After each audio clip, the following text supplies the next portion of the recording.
a intenção desse... Bom, podia ter falado isso tudo, mas a intenção é expor a equipe, né, e trazer para vocês que a RCrio ela nasceu como, à época, um biobanco, né, a nomenclatura mudou, no Centro de Processamento Celular, mas o nosso compromisso é com a entrega disso na ponta, da solução, da medicina regenerativa, passando por todos os steps.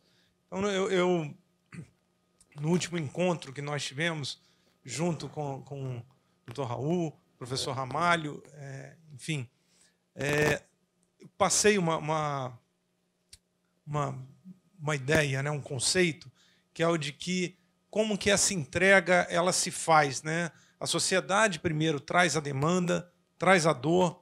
Já mencionei isso. A comunidade científica ela puxa isso e vai buscar soluções para que se dê a entrega. A comunidade clínica é quem traduz isso e isso é validado pelas agências regulatórias. Mas nada disso funciona se no centro nós não tivermos aí a figura do visionário, do agente transformador, né? Daquela pessoa que tenha a capacidade, a visão para enxergar esse enlace e transformar, traduzir isso em algo factível, palpável e permitir que esse momento aqui aconteça. Então, em nome da RCrio, e aí tem um time da RCrio, gostaria de externar aí nosso agradecimento, nossa gratidão e profundo reconhecimento a não só essa visão, né, a transformação da visão em atitude pelo Dr. Raul e todo o time, né, da Anadem.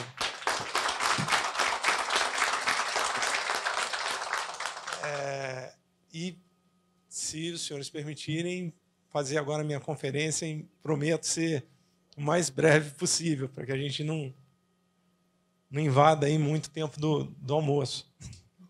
Muito mais, né?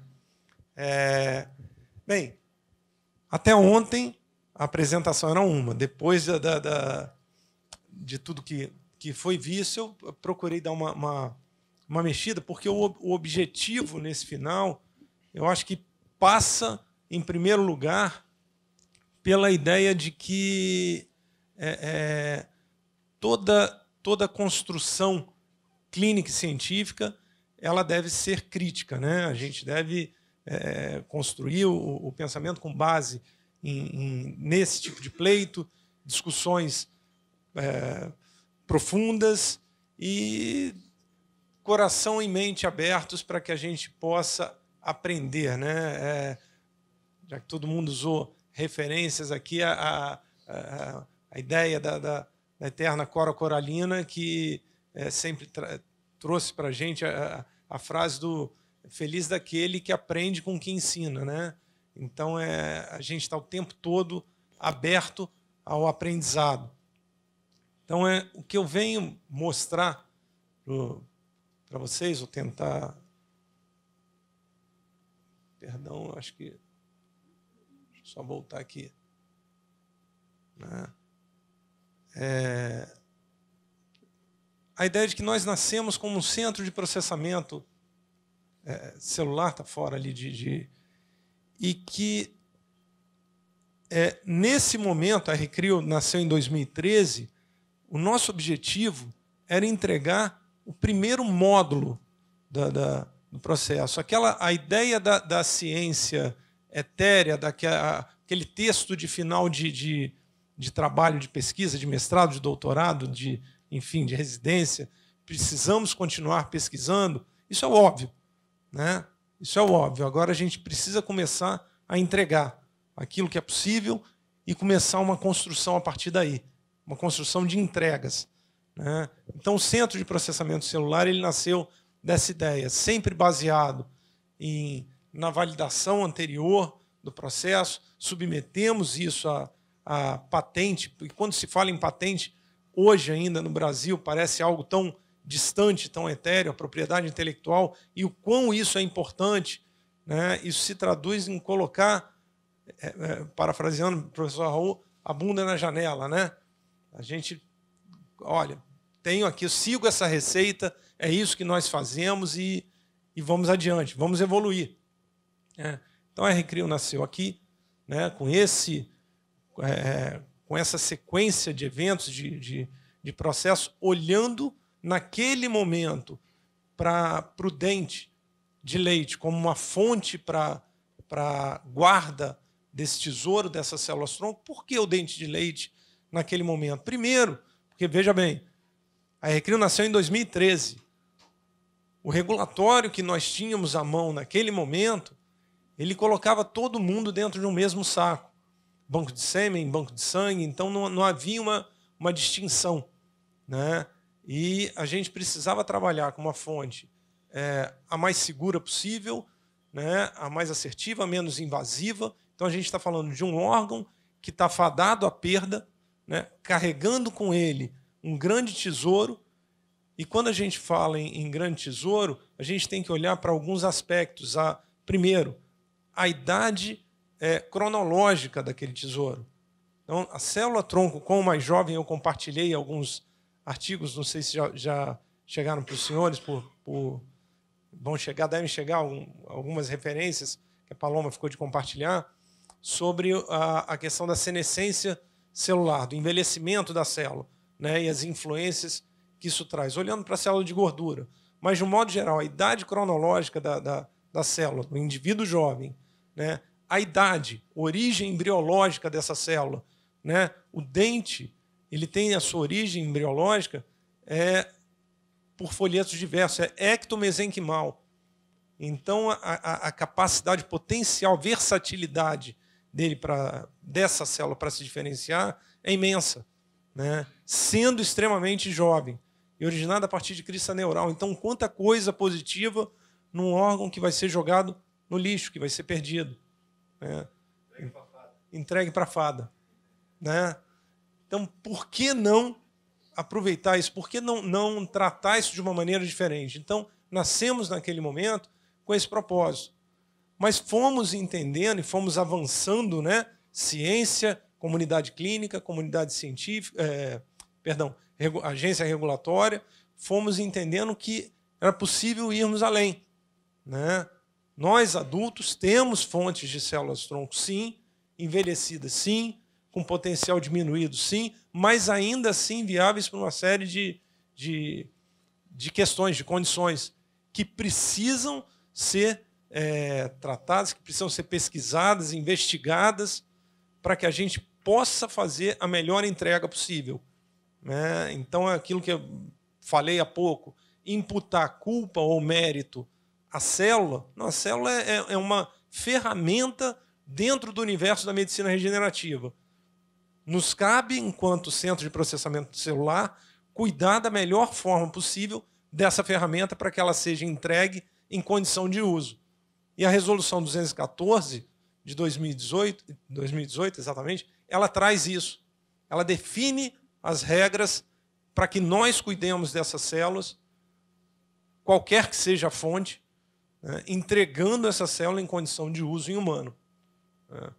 Já a resolução seguinte, a 260, como eu mencionei também, ela olha para o pesquisador, olha para o clínico e dá as diretrizes sobre, e como eu faço para receber isso, para usar isso em pesquisa, para usar isso em tentativa terapêutica, né? E do que eu estou falando? O que é terapia celular, o que é terapia avançada? Isso está definido lá. Então, olha a esteira que a gente passou a ter a partir de 2018, e nós nascemos em 2013. Né? Agora, em 2020, foi publicado, então, a que a gente considera a grande abertura de oportunidade para que o sonho se materialize, né? Que é a 338, que ela regula sobre a possibilidade de registro de produtos de terapia celular, terapia avançada. Então, se hospitais, se planos de saúde, se nós clínicos, numa ponta, olhamos para a busca de soluções que sejam mais eficazes e que diminuam o custo da operação, tanto por parte do paciente como o nosso custo, na outra ponta, a gente passa a criar uma fonte de receita. A partir do momento em que cada um de nós se torna potencialmente o desenvolvedores, né, de uma possibilidade de solução nova, né, passível de ser registrada e comercializada como tal, né? Então, é a medicina, é a odontologia, a biologia de volta ao berço, de volta à origem, né? Sairmos do mecanicismo, né, citado pelo professor Guarnieri, e voltarmos à biologia, ao berço, né, às nossas origens. E aqui eu gostaria, então, de compartilhar com os senhores o que representa esse imenso avanço para todos nós, para que a gente tenha essa discussão aqui. Então, isso aqui eu estou falando de agora, fevereiro de 2020, mês passado, né?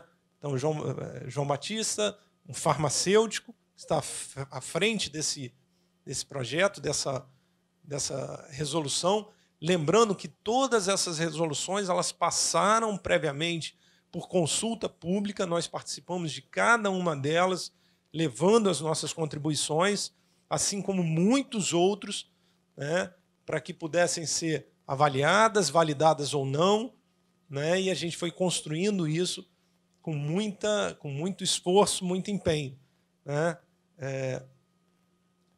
Você pode soltar esse é um pequeno videozinho. Essa apresentação é muito rápida, na verdade, só para a gente fazer uma contextualização desse processo. É um processo longo de discussão também, e a ideia é que vocês possam ter uma ideia. Discutimos com todos os diretores também essa norma, então eu acho que vai ser rápido, só para a gente ter uma contextualização.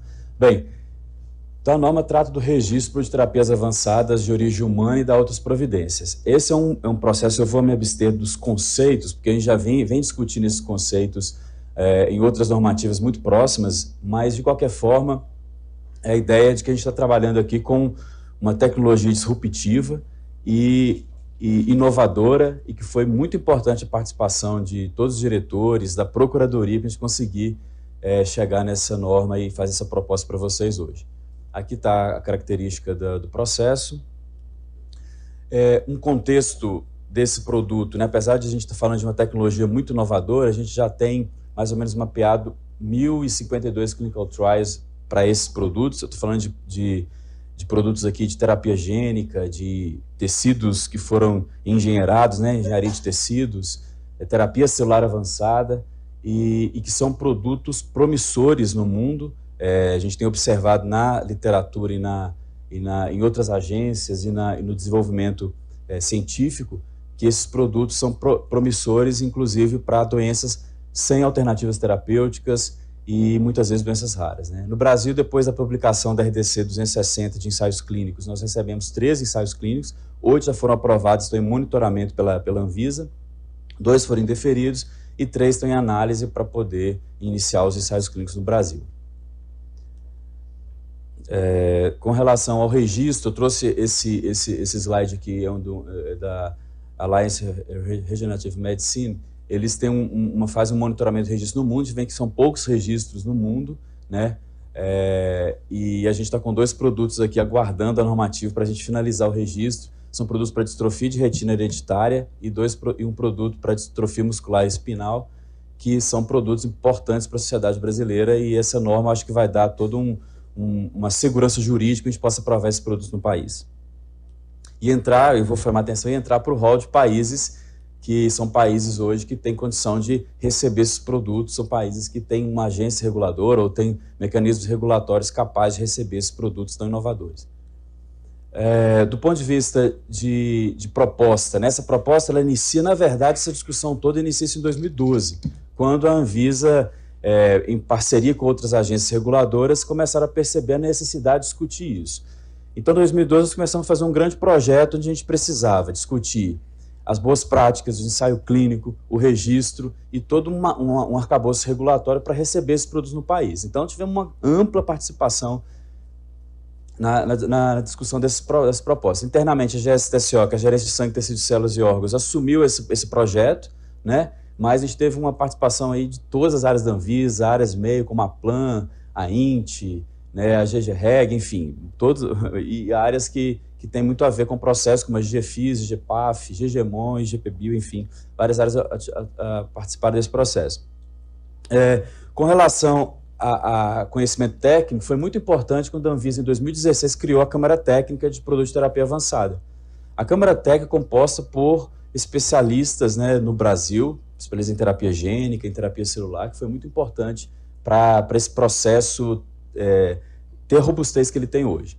Mas a gente teve contato nessa norma, particularmente, norma de registro, com o Departamento de Ciência e Tecnologia, o DECIT, do Ministério da Saúde, com a CTNB do Ministério da Ciência e Tecnologia, que participou também na discussão desse projeto, dessa proposta de norma, e da Coordenação de Inovação, Indústria e Rede e Saúde do Ministério da Economia, que também participou desse processo. Além disso, uma discussão social, né, importante, a gente teve uma participação importante como referência regulatória do EMA, do FDA americano e do PMDA japonês, uma cooperação muito próxima com a AIFA, que é a agência italiana de medicamentos, que nos ajudou muito, principalmente, a entender alguns processos específicos que caberiam nessa norma. A Associação de Pacientes teve intensamente participação da Casa Hunter, da Federação Brasileira de Hemofilia, que achamos importante nesse momento o paciente fazer parte do processo de discussão de uma norma desse tipo, e com alguns diálogos setoriais, né, que foram promovidos e uma ampla participação social pela Sindusfarma, Interfarma, a Associação Brasileira de Hematologia e Hemoterapia, a Sociedade Brasileira de Terapia Celular, a Sociedade Brasileira de Genética Médica, a Sociedade Brasileira de Pesquisa Clínica, enfim, vários organismos aí científicos que nos ajudaram nesse processo. A consulta pública foi 53 respondentes, né, 51 nacionais e 2 internacionais, com 110 contribuições. Da nossa consulta pública, foi uma das menos, teve uma menor participação do ponto de vista de texto, né, na consulta. Surpreendentemente, foi... eu vou passar, porque enfim, vocês têm acesso a essa... Disponibilizo acesso para que vocês possam assistir o vídeo, mas a ideia aqui, a intenção é ilustrar o posicionamento da Anvisa, né, e o impacto disso, quantas pessoas, quantos grupos foram envolvidos e qual a importância de nós, enquanto clínicos, nos envolvermos a partir de agora, né, nos engajarmos. Então, aqui é só uma revisão de tudo isso, disponibilizo essa apresentação para os senhores, né, da RDC 214, que é que ela trata, como eu mencionei aqui, a 260, e a nova resolução, que recebeu um número 338 agora, dia 20 de fevereiro. Né? Como isso teve impacto na imprensa, né? Como isso vem sendo tratado, a relevância disso, ou seja, estamos aproximando os diferentes players aí dentro desse cenário, então a imprensa reconhecendo o valor dessa iniciativa também, né? E do que a gente está tratando, o que nós estamos tratando, né? O que dispõe tudo isso, falando de produtos de terapia avançada, produtos de terapia gênica, produtos de engenharia tecidual. Quanta coisa passa a poder ser desenvolvida e entregue, né? Qual o papel da academia dentro disso aqui, né? Qual o papel da comunidade clínica, né, dentro disso tudo aqui? Então, quantos desafios e oportunidades a gente passa a ter a partir de agora, né? Aí um posicionamento do diretor da Anvisa, Fernando Mendes, sobre esse tema.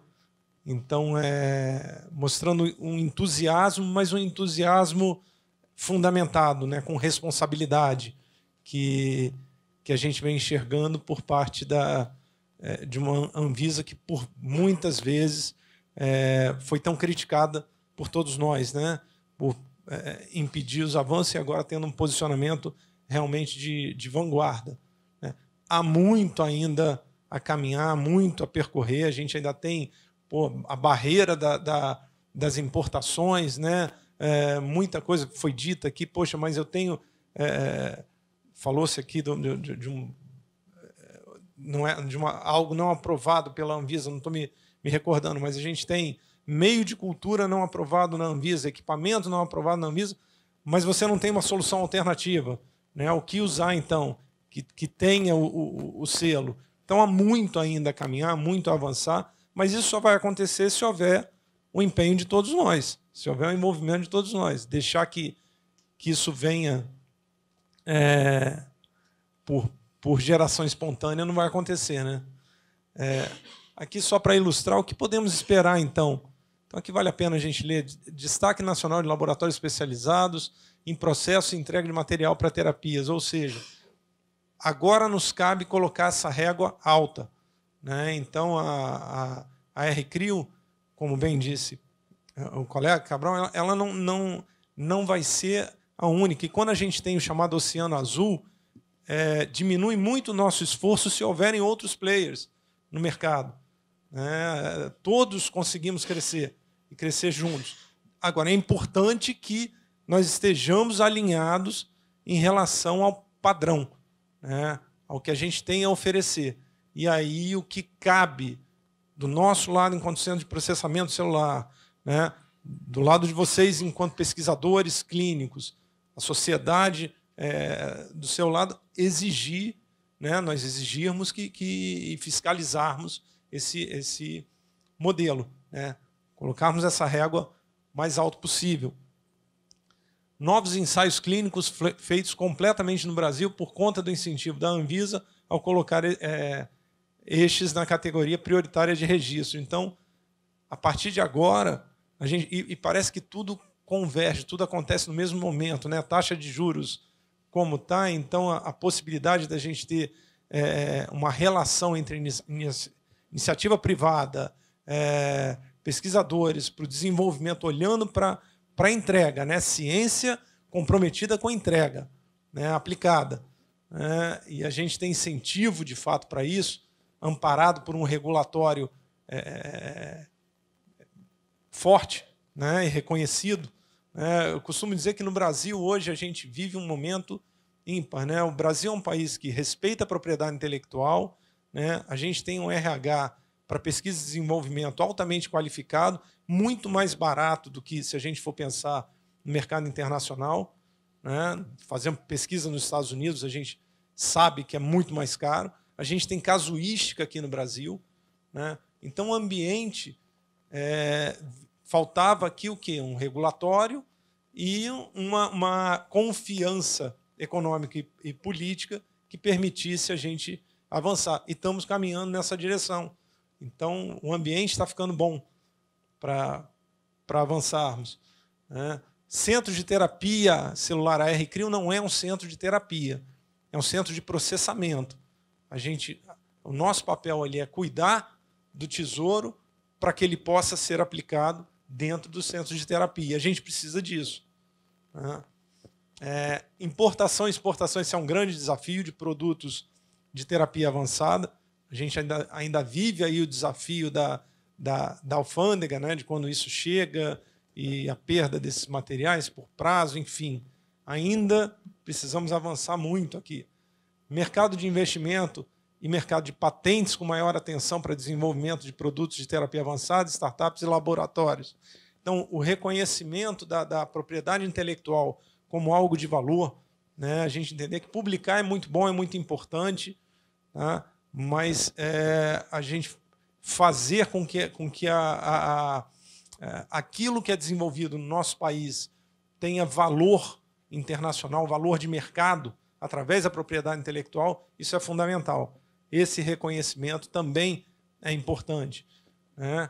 E setor educacional com novas propostas, programas para o desenvolvimento de novas especialidades em profissionais da saúde. Passa por tudo isso que nós apresentamos aqui em relação ao que a gente vem trabalhando em trabalho formiguinha com o que a gente tem à mão como possibilidade para fazer, que é a tradução de tudo isso para um modelo educacional, de formação. Então, trazer esse conhecimento acerca da medicina regenerativa, odontologia regenerativa, para dentro das graduações, pós-graduações, ou seja, fazer com que esse movimento vire uma grande onda, depende de nós, da nossa geração, né? E esse entendimento, né?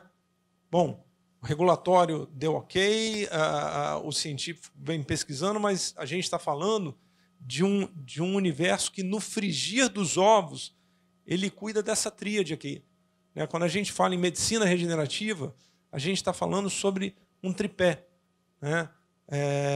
Onde a gente tem como um dos vértices a presença das células, né? Para que haja regeneração, eu tenho que ter a célula, eu tenho que ter o arcabouço, o scaffold, e tenho que ter um sinalizador, alguém que diga para aquela célula o que ela tem que fazer. Então esse é o tripé da medicina regenerativa. Estudar isso profundamente, estabelecer a melhor receita, a melhor combinação nessa tríade aqui, para cada diferente questão que nós estivermos enfrentando, isso é que vai trazer as soluções. Então, questões que foram trazidas aqui, poxa, mas para esse fim, para esse objetivo, não funcionou ou funcionou, mas será que a gente usou a receita da maneira correta para aquela finalidade? Dá para a gente imputar a culpa a um dos personagens aqui envolvidos? Né? A gente tem muito a aprender, mas para que a gente aprenda, a gente tem que fazer, realizar, né? Tem que fazer acontecer. E entender que, dentre aqueles vértices, esse aqui é um deles. Isso aqui, ó, um trabalho nosso realizado na RCRIO em cima de recobrimento de superfícies de implantes, né, nanoestruturados, e essa figurinha aqui em cima de uma microscopia eletrônica, né, uma superfície de titânio nanoestruturada, com material bioativo, fosfato de cálcio, e a célula mesenquimal aqui, ó, deitada, espraiada, feliz da vida. Ó.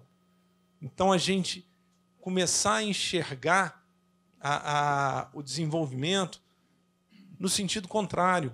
Né? Historicamente, os implantes, quando foram descobertos, eles foram descobertos ao acaso. Um médico, o professor Branham Mark, estudando um fenômeno inflamatório em tíbia de coelho, ele introduzia lentes para fazer essa avaliação e ele percebeu que, quando ele tentava remover essas lentes, depois do estudo concluído, ele tinha dificuldade. Vinha um pedaço de osso junto.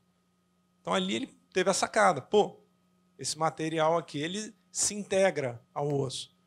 E dali surgiu todo o conceito, toda a história da implantodontia como a gente conhece. Né? Mas veio de uma observação que se deu ao acaso. Agora, a gente... Bom, titânio descobriu-se, então, titânio é um material interessante para osseointegração. Estamos falando na década de 60, 70, 80. Final da década de 80, início da década de 90, uma das descobertas ou do entendimento que nós tivemos foi de que, na verdade, todo metal, a engenharia já sabia disso há muito tempo, né? Mas aí a gente trouxe esse conceito para a biomedicina. Todo metal, quando exposto à atmosfera, ele oxida, forma-se uma camada de óxido. E o óxido que se forma sobre a camada do metal, ele não é metal, é uma cerâmica.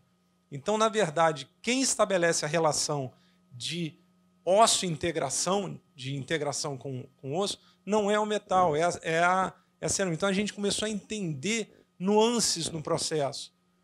E aí, com o tempo, passamos a enxergar o processo na via contrária. Ao invés da gente olhar para o material, vamos olhar para quem vai formar o osso, para a célula mesenquimal. Ela que vai dar origem ao osso. Qual o melhor ambiente para ela? Né? Qual é o paraíso para a célula?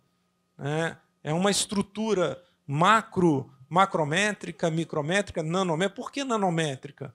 Né? Porque a gente foi dito aqui, a célula mesenquimal, para que ela se multiplique, ela precisa primeiro fazer o quê? Se aderir a uma superfície. Se ela precisa se aderir e ela tem essa dimensão, ela precisa ter um terreno lunar onde ela possa se fixar. Então, uma estrutura micrométrica, uma estrutura macrométrica são abismos, né, imensos para a célula.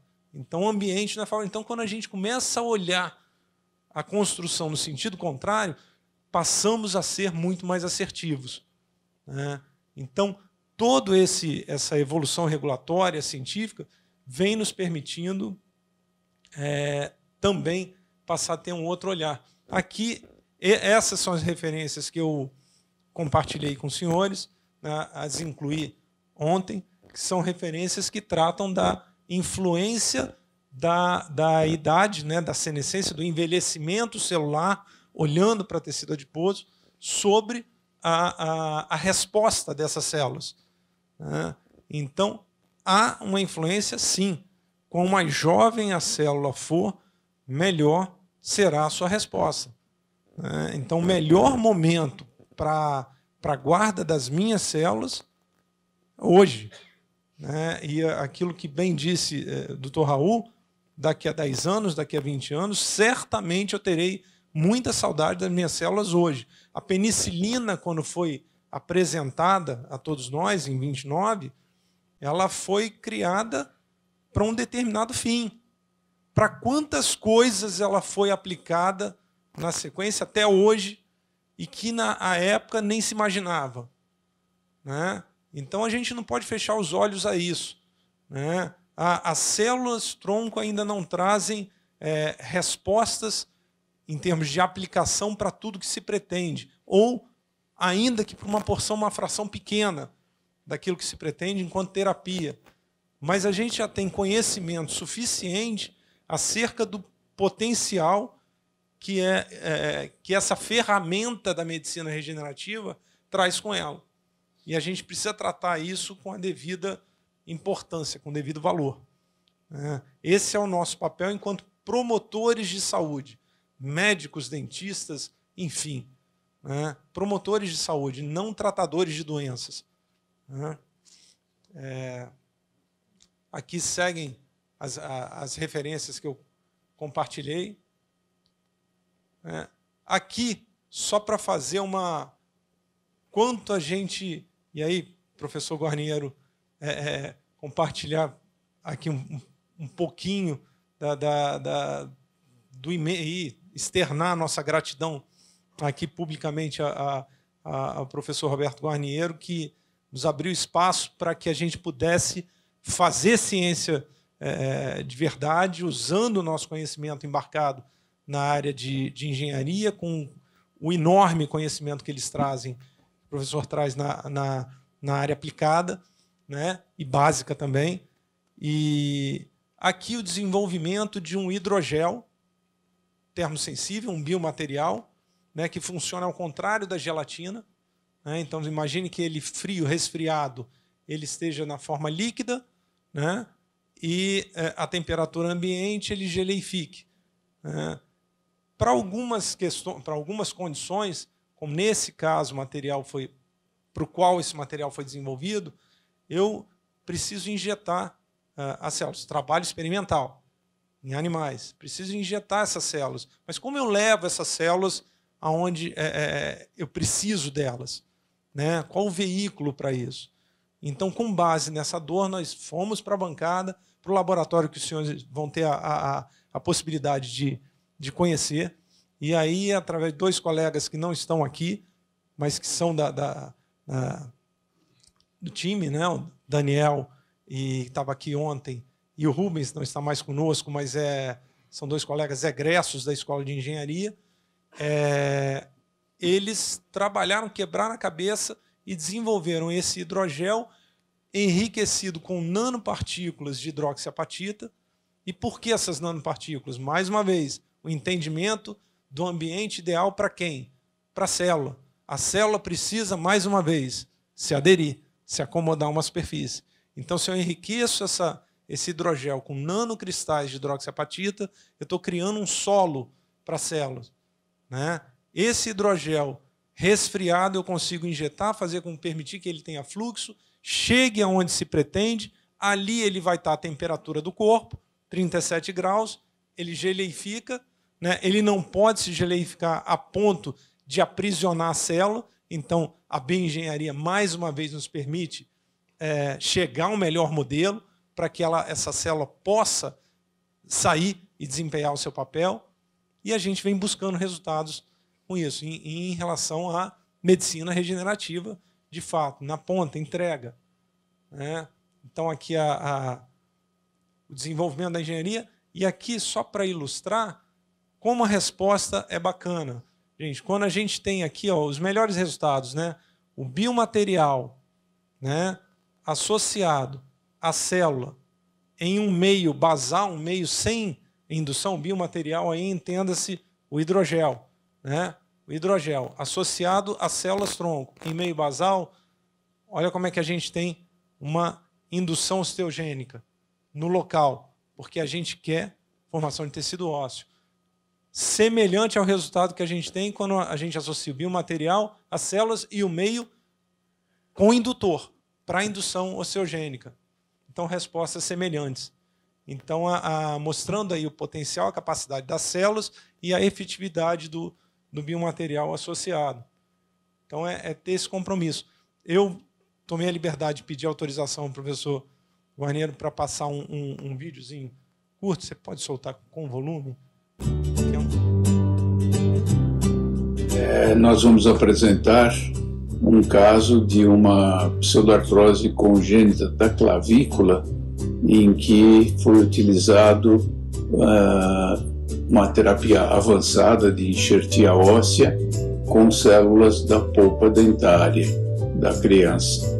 A pseudoartrose congênita da clavícula é um defeito, uma malformação rara entre as deformidades congênitas da criança, e existe assim uma norma geral de tratamento, que é a fixação, a ressecção da área da pseudoartrose e enxertia óssea. Essa enxertia óssea, olha, nós vemos aqui na radiografia o aspecto da pseudoartrose, a falha de consolidação, e a queixa é quase sempre essa deformidade, como vemos aqui já na criança preparada para ser operada. Então, o que se faz é a ressecção da pseudoartrose. Como vemos aqui, olha, estamos retirando a área da pseudoartrose. É uma pseudoartrose de tipo hipertrófica. Todo esse tecido é um tecido fibrocartilaginoso inviável para se transformar em osso, porque o canal medular está fechado. Nesta imagem vemos a abertura do canal medular da clavícula, da porção distal, e aqui já a redução. Nós utilizamos uma nova forma de enxertia que não é tão mórbida como se retirar o enxerto do ilíaco, da bacia da criança. Nós preferimos, quando a criança tem ainda o dente decíduo, né, o dentinho de leite, colhe-se o dente de leite e da polpa dentária. Graças à bioengenharia de tecidos, esse tecido é transformado em um enxerto ósseo viável, acompanhado de um biomaterial que colocamos na área da pseudoartrose após a fixação.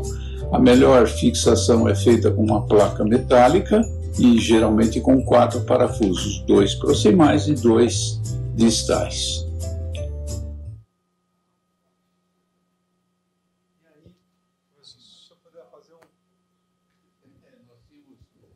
São flores, na verdade, aquela placa começou a soltar depois que havia a consolidação, nós fomos obrigados a tirar. Mas foi bom, porque nós pudemos fazer uma biópsia, e aqui nós vemos um corte histológico mostrando a integração, a formação de um tecido ósseo.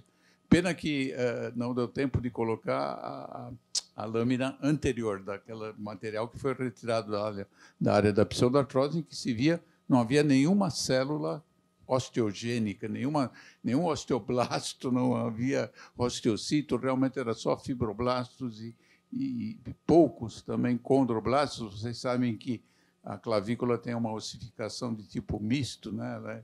Ela não é aquela característica normal do osso esponjoso, ela é esponjosa e membranosa, mas era um tecido inviável, que não consolidaria mesmo.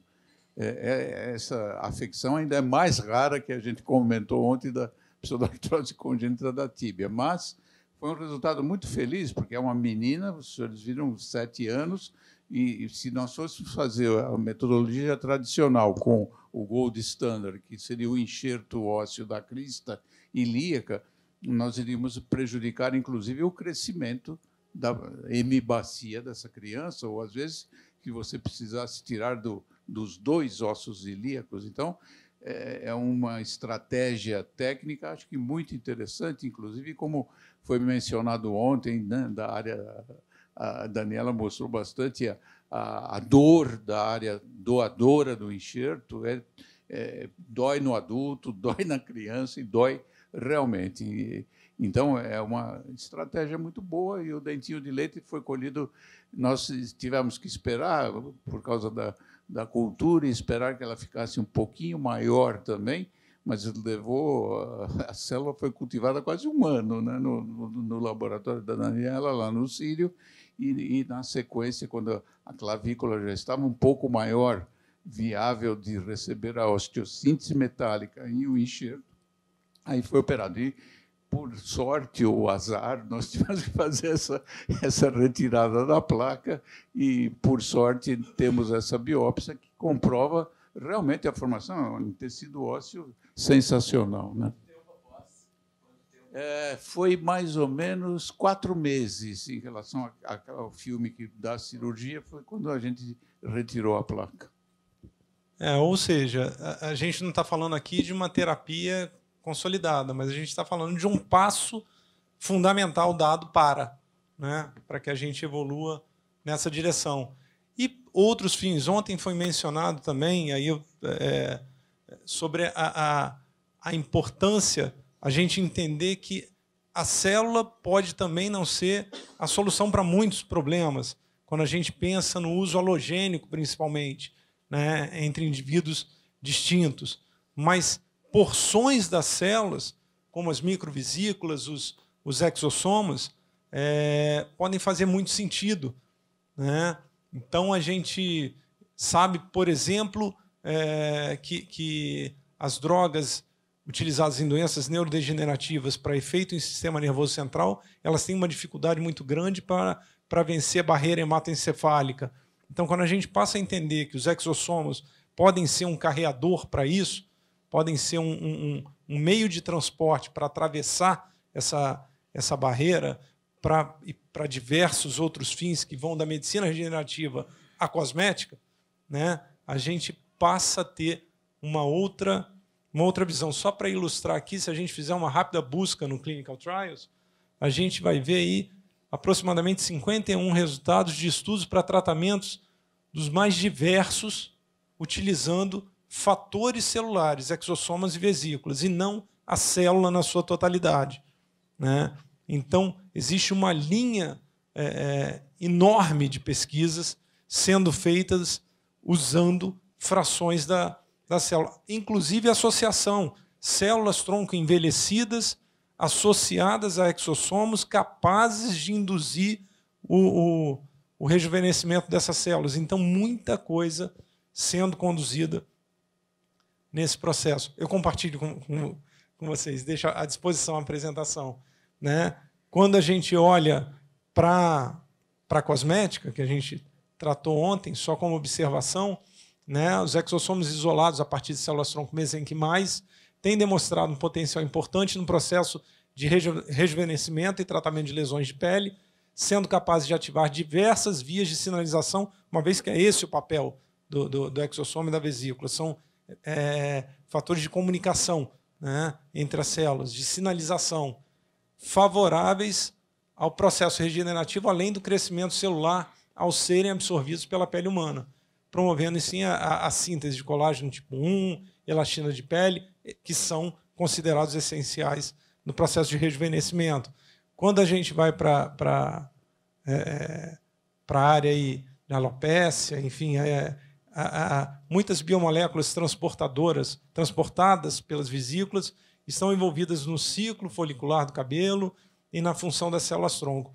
A gente entender qual a ação das vesículas, o que elas são capazes de entregar, desempenhar, trabalharmos isso de forma conjunta, né, transdisciplinar, a partir daí a gente consegue desenvolver soluções, né? Então, a gente sai daquele texto midiático da mídia que publica aí soluções e milagre, né, para entrega para sucesso efetivo baseado em evidência, né? É isso que a gente está buscando, né? E entendendo que um conceito básico fundamental, prometo que já estou no meu penúltimo slide, eu acredito, conceito fundamental da ciência, né? A gente entende como ciência algo que é replicável, né? Aquilo que destaca o indivíduo, né? Não, eu me destaco hoje, mas só eu consigo fazer. Pô, isso não é ciência, né? A gente precisa reproduzir aquilo que foi desenvolvido para que seja, né? E mais do que isso, se a ciência ela se compromete com uma entrega, ela precisa ser passível de ser produzida em grande escala, né? Para que a solução seja oferecida a todos, né? Então, é isso. Eu não sei quem foi que citou Stephen Hawking aqui, mas é uma referência. O Lepsky, né? Ele tem um documentário dele que é brilhante sobre o universo das células-tronco, e ele costuma... nesse documentário ele diz isso, né? Que a solução para a nossa longevidade está nas células, né? Aquilo que ele não conseguiu trazer para ele, mas que ainda assim ele enxerga como uma solução para muitos dos males da humanidade. E o que a gente está fazendo aqui é isso, né? A melhor forma da gente prever o futuro é a gente criar esse futuro, né? De maneira ativa. Essas são as mensagens que eu gostaria de deixar, me colocar à disposição, né, para dúvidas e considerações.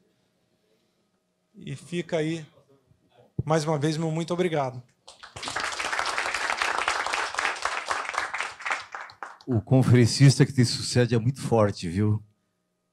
O conferencista que te sucede é muito forte, é o almoço, então acho que vai inibir um pouco as perguntas. Gente, perguntas para o doutor José Ricardo? Todo mundo olhou feio para ti, Cabral. Faz sentido pegar a célula tronco mesenquimal e transformar ela em PS? Boa pergunta. Vou responder por dois braços. Primeiro, quando Yamanaka, também não vou me lembrar quem foi que citou, acho que foi o Lepsky também, que citou Yamanaka, que foi o Prêmio Nobel de 2012, que foi quem descreveu os IPS numa publicação de 2006, foi o Prêmio Nobel mais rápido da medicina, né? O Billy the Kid da medicina. Ele, na verdade, ele trabalhou no pior cenário. Ele pegou uma célula somática totalmente diferenciada e induziu a regressão dessa célula ao estágio de pluripotência, ou seja, a condição de célula embrionária. Se ele conseguiu fazer isso no pior cenário possível, fazer isso com uma célula mesenquimal se torna muito mais simples. Eu estou trabalhando num cenário muito mais razoável. A questão não é problema. A questão aí isso é necessário, né?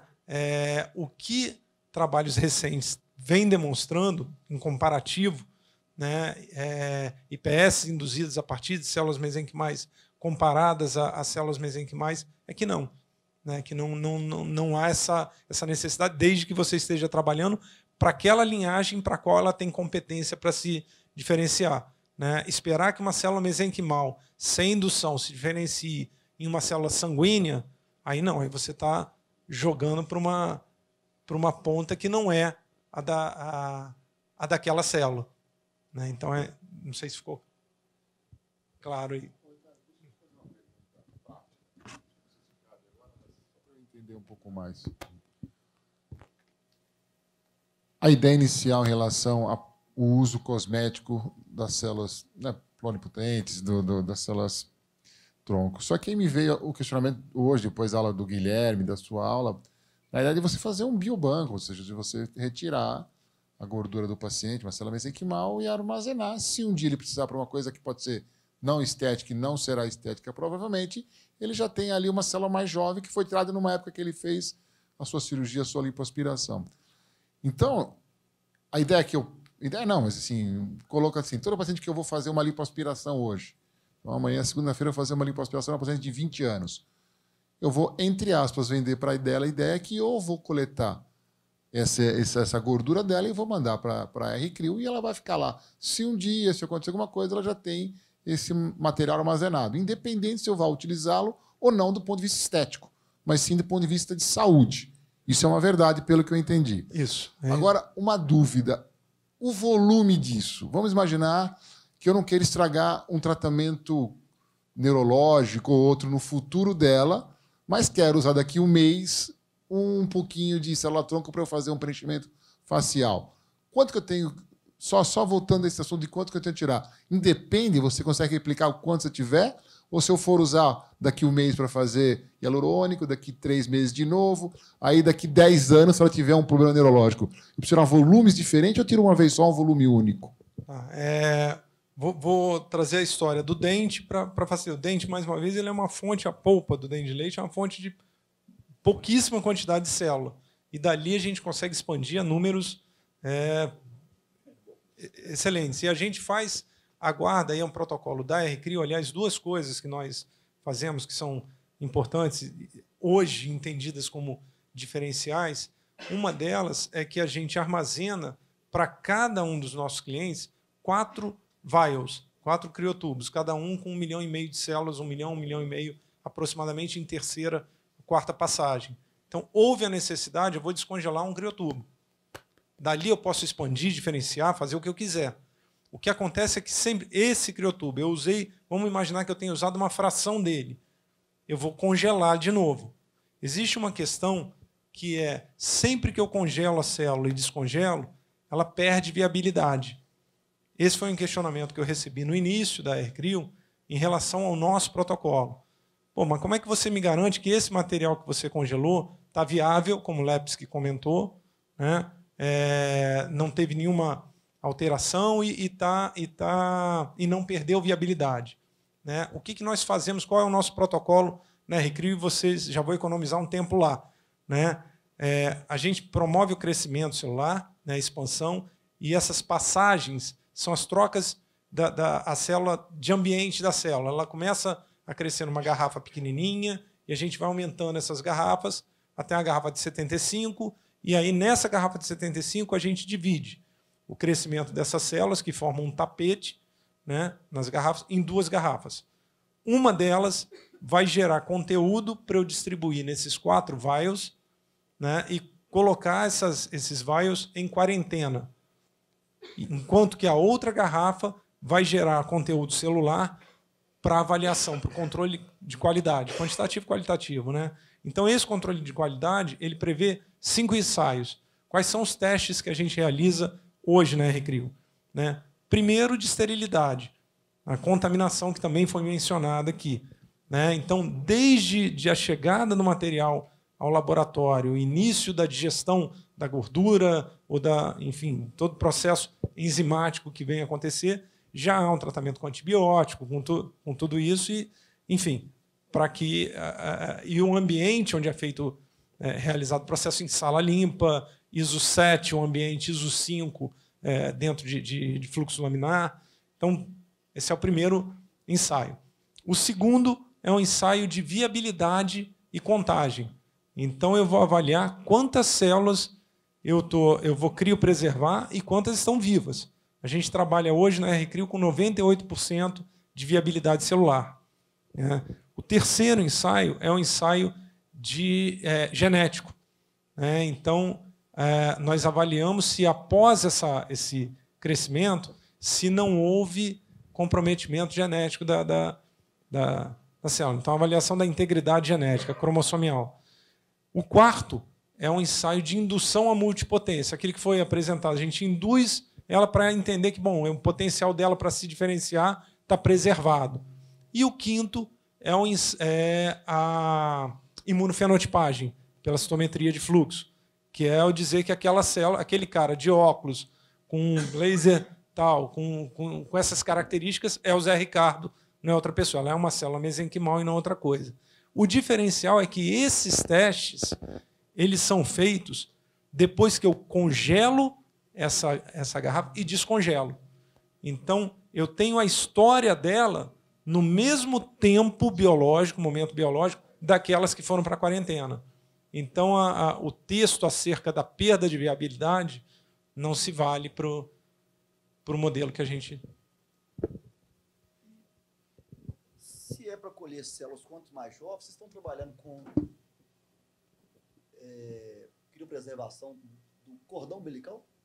Não do sangue, do cordão umbilical? Pois é. O que acontece? A parede do cordão, né, para mesenquimal, aí funciona. A questão é, quando a gente sai do ambiente acadêmico e vai para o ambiente de empreender, a gente tem que olhar algumas variáveis. A célula do cordão umbilical, do sangue do cordão, elas não são mais jovens do que as células do dente de leite. Isso é importante a gente entender. O dente, a origem embriológica dele, crista neural, faz dele um parente mais próximo das células embrionárias.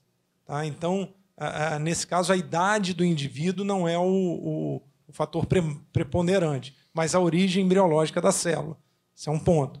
Mas o outro ponto é a complexidade para se extrair a célula da parede do cordão. Muitas empresas congelam a parede do cordão, e se daqui a 20 anos eles vão conseguir extrair célula dali, é uma interrogação. Nós não guardamos o dente ou a polpa do dente. A gente isola a célula, expande a célula, como é a intenção para a gordura. A intenção não. A atividade para a gordura é a mesma. A gente não vai guardar gordura. A gente vai guardar a célula isolada, expandida. Né? Então, é um processo que, envolvendo o cordão, ele é mais complexo e mais custoso. Há um resultado, mas é possível, né, em determinadas circunstâncias, necessário. Não trabalhamos. Não, me ocorreu agora, nesse momento, nós estamos pensando, existe algum biomaterial que você possa fazer, por exemplo, um segmento cilíndrico para colocação da célula dentro desse cilindro? Como fosse isso aqui, para ocupar um segmento de perda óssea, por exemplo? Existe algum biomaterial que possa ter essa construção e que receba a aderência da célula? Trabalho que está acontecendo na Universidade de Laval, nessa parceria acadêmica industrial na Universidade de Laval. Lá eles são muito fortes na engenharia, e a ideia do vaso sanguíneo de prateleira, né, ela é real. Então, eles vêm produzindo tubos cilíndricos poliméricos, né, e a gente vem celularizando esses tubos para produzir um vaso sanguíneo. Né? Então, eu tenho as células do meu filho do meio, Davi, lá participando desse projeto, desse trabalho. Mas, olhando respondendo mais objetivamente ainda a sua pergunta, a gente pensar em arcabouços associando polímero, compósito, né? É a melhor solução, é o compósito, é o polímero associado a uma cerâmica, para que a gente tenha resistência, mas também tenhamos flexibilidade. Isso eliminaria um tempo muito grande, por exemplo, pensando na situação de trauma do adulto jovem, em que tem uma perda óssea, por exemplo, da tíbia, nós não precisaríamos fazer o transporte. Você poderia fazer um transporte relativo só para estimular um pouco a circulação, porque ele estimula a circulação em todo o segmento ósseo. Então, aquele preenchimento, a gente não precisava esperar o tempo dele chegar no... Vocês lembram de ontem? Sim, e degradável, né? E que seja degradável, que seja substituído. Isso, exatamente. Né? Nós temos condições de desenvolver isso no país? Total. E hoje a gente tem um centro em Campinas, na Unicamp, professora Ângela Moraes, que é um centro de excelência nessa área e uma pessoa também, uma entusiasta da entrega da ciência para aplicação, a quem eu recomendo fortemente. Né? Mas a gente tem... isso, sim. Porque a gente fica sempre, como nós comentamos ontem, a mentalidade mecânica, a gente precisa pensando num anel metálico ou num implante metálico para substituir essa região, e um implante que pudesse levar a célula osteoindutora, célula osteogênica. Né? Mas se tivesse o biomaterial, seria muito melhor. Né? Muito mais, acho que menos custoso. Muito menos custoso. O implante de titânio de 20 centímetros, meu Deus, não é barato. Na verdade, eu acho que o biomaterial é mais barato. Muito mais barato, e é uma tecnologia que hoje está aí. Nossa, precisamos conversar sobre isso. Mais alguma questão?